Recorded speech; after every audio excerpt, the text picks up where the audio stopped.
At this point, I'm retired. I've been retired now for, oh, probably 17, 18 years. And as to what do, I try and keep my house up a little bit. You wouldn't know by looking at it, but I live by myself. I have quite a few friends.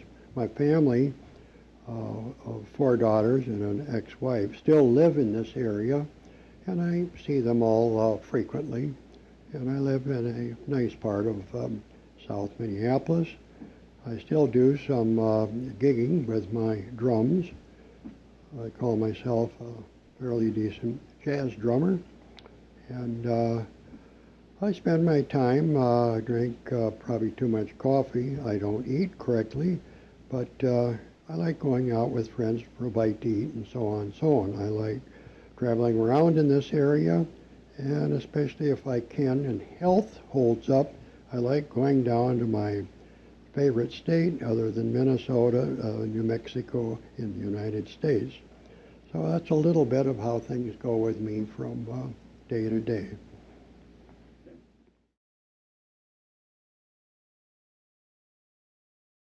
Yes, I do. I at first I thought it was quite an honor to go through this every now and then. Then it got to be kind of a pain in the butt because sometimes they wouldn't let me know far enough ahead, or they'd say we're out at some fancy motel someplace just driving through, especially some of the travelers, we'll call them, from Germany. But they'd want an interview, and some I'd say that's fine. But then I realized this is getting way out of hand. So in general, I like talking about the famous book, and also I admit I just like talking and bragging about myself every now and then. But it's been interesting, the whole thing. So that's how I'm answering that question. How many more interviews I'm going to go through, it all depends, again, on how I feel. And I did have a little extra time this weekend.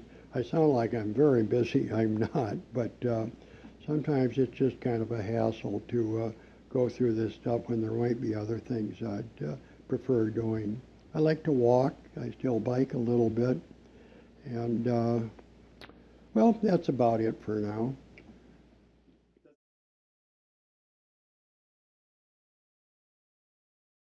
Yes and no. It's almost a mystery. Could it be that long?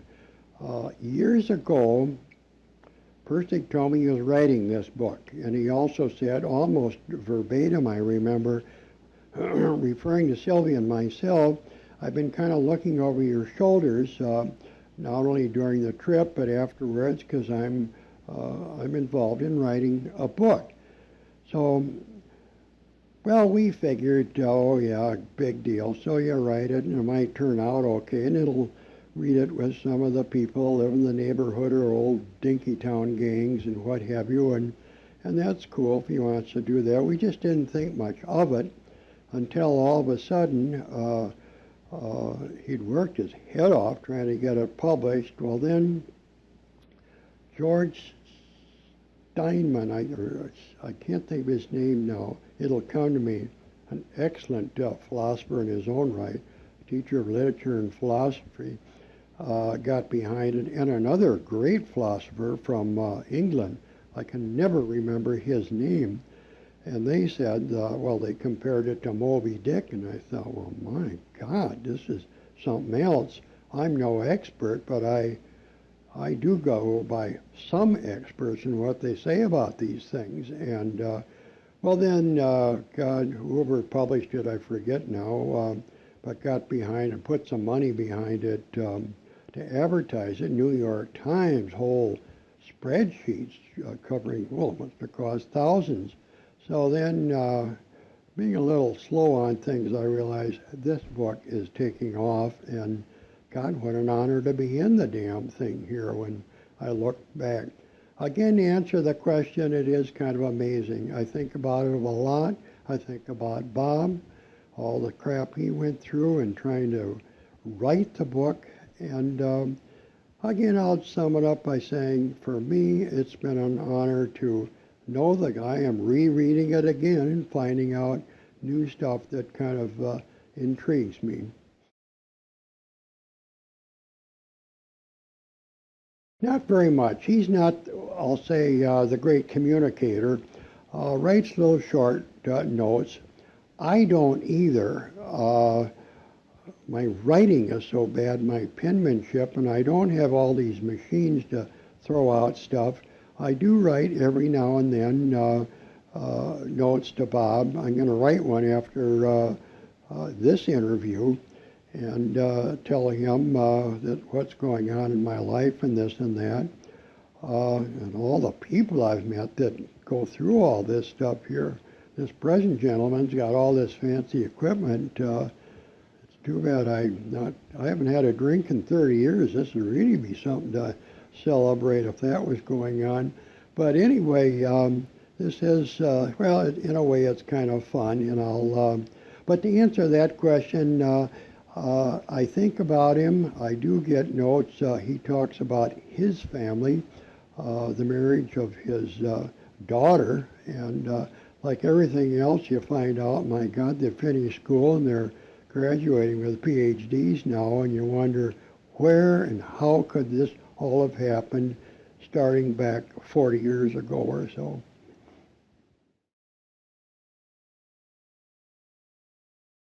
I don't ride them. I haven't. Both of us, I think, gave up the whole cycle thing after that trip. A few more rides we took, um, going to over to Wisconsin, a great place to cycle. But then we, I think, just felt. I'll speak for myself. It's awful dangerous. This whole cycle thing, especially in relation to all the traffic and other cars.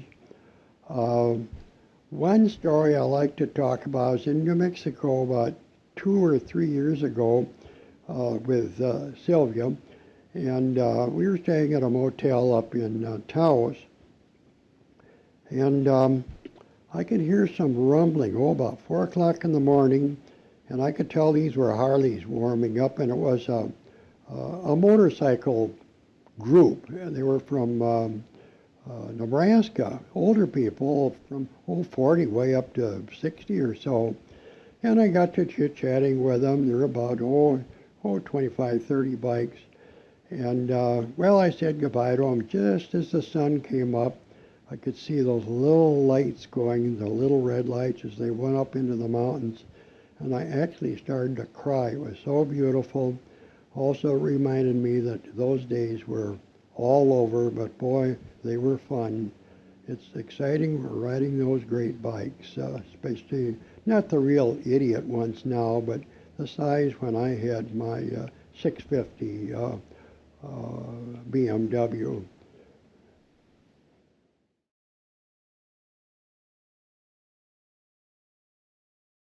I remember Pirsig kind of denies this. I've talked about this a little bit with him. He said at the time that this is going to change our lives.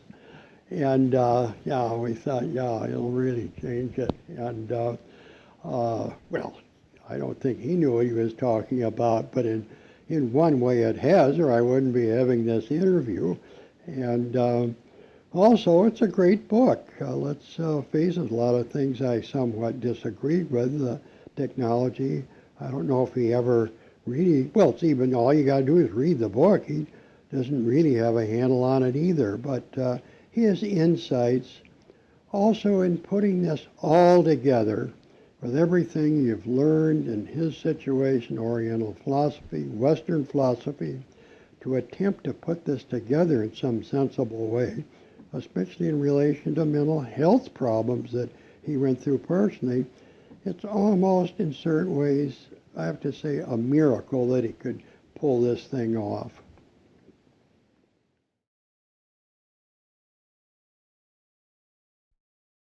I'm not sure about the memory, what stands out the most. Um, nothing specific.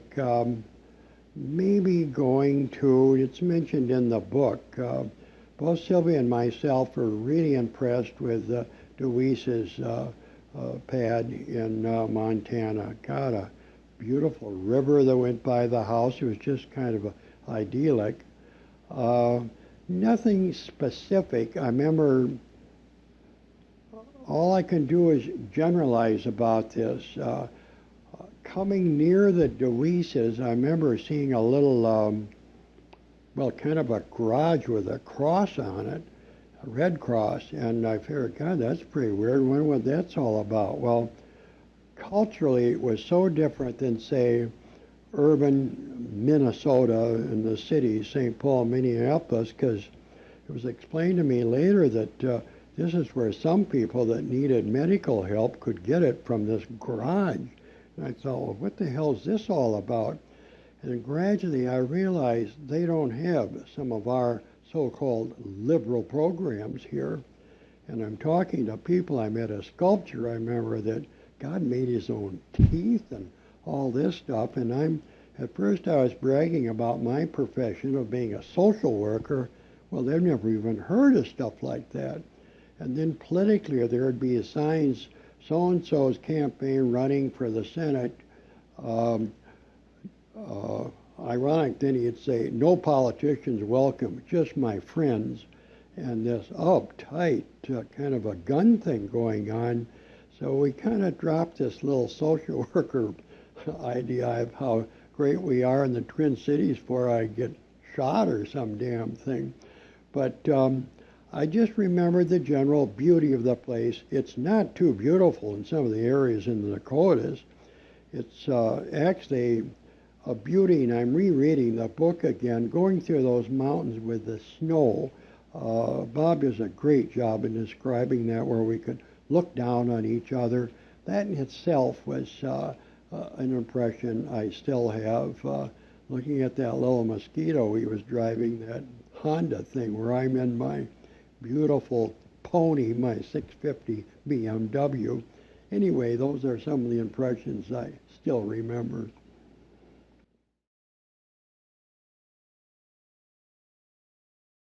I was appointed to be a secretary for the first large East-West philosophy conference being held at the University of Minnesota, kind of handled by a Professor Potter, great little guy. He was a fun guy, very intelligent.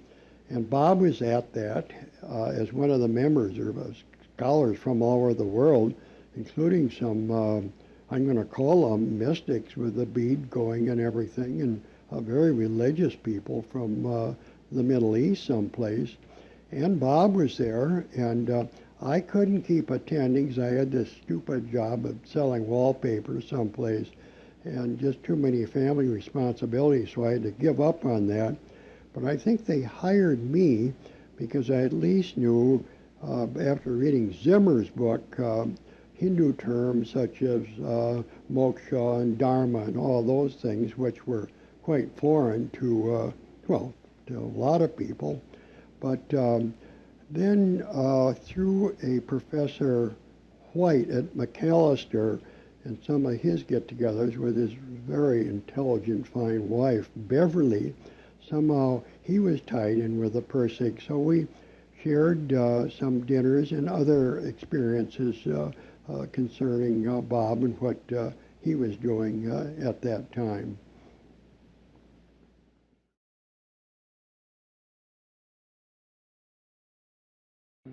Well, I have about 3 different memories concerning the question of describing Pirsig back then. Let's take the positive at first. He was really interesting to listen to. I thought, God, this guy should just run a travel show. His descriptions of going to India and living things over there, and were just profound. And also when we would talk and kind of debate, when we would go out and have a few beers, He was a listener, quiet.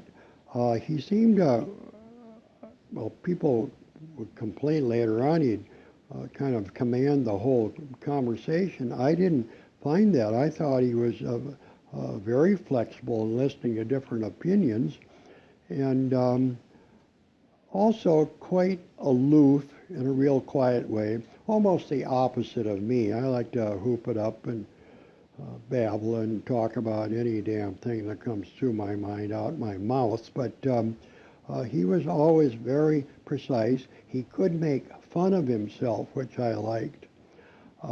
Also, I think I was intrigued with him. We'll call it my kind of appeal to people who are a little, well, pardon the term, but a little nuts and really close to the edge. I seem to be drawn to people like that. Even when I was in the service, God, the head sergeant running everything, just a terrible human being. Not that Bob was, but God, he just intrigued me. And for some reason, well, speaking for myself and my hang-ups, I like teasing people like that, which I noticed in the book. I did some teasing of Pirsig. I don't know, then it helps me, I suppose, with my ego problems and what have you. On the negative side, I would hear different stories in the neighborhood and went and saw him one time in his own home, and he just seemed so down and out of it and kind of catatonic. And I'd heard that there were problems that he was having with his father and Nancy. By the way, I wish I'd have gotten to know Nancy much better. She was always very quiet. Bob had the limelight all the time, and I actually prefer to talk to women as over against most of the guys. The guys like to talk ego, what they have done, I have done, etc., etc. I think women have many more insights that all of us males have missed through the years. And, well, still do. It's getting a little better. But again, on the negative side, I could tell, gee, something is wrong with this guy. And then there were problems, I think, with the guns and his father. Not that they were going to have a shootout or something, but that he was acting in somewhat of a dangerous way. And then I heard that there was a movement going on between the father and I think Nancy about getting him real special help to take him, get him into a hospital of some sort.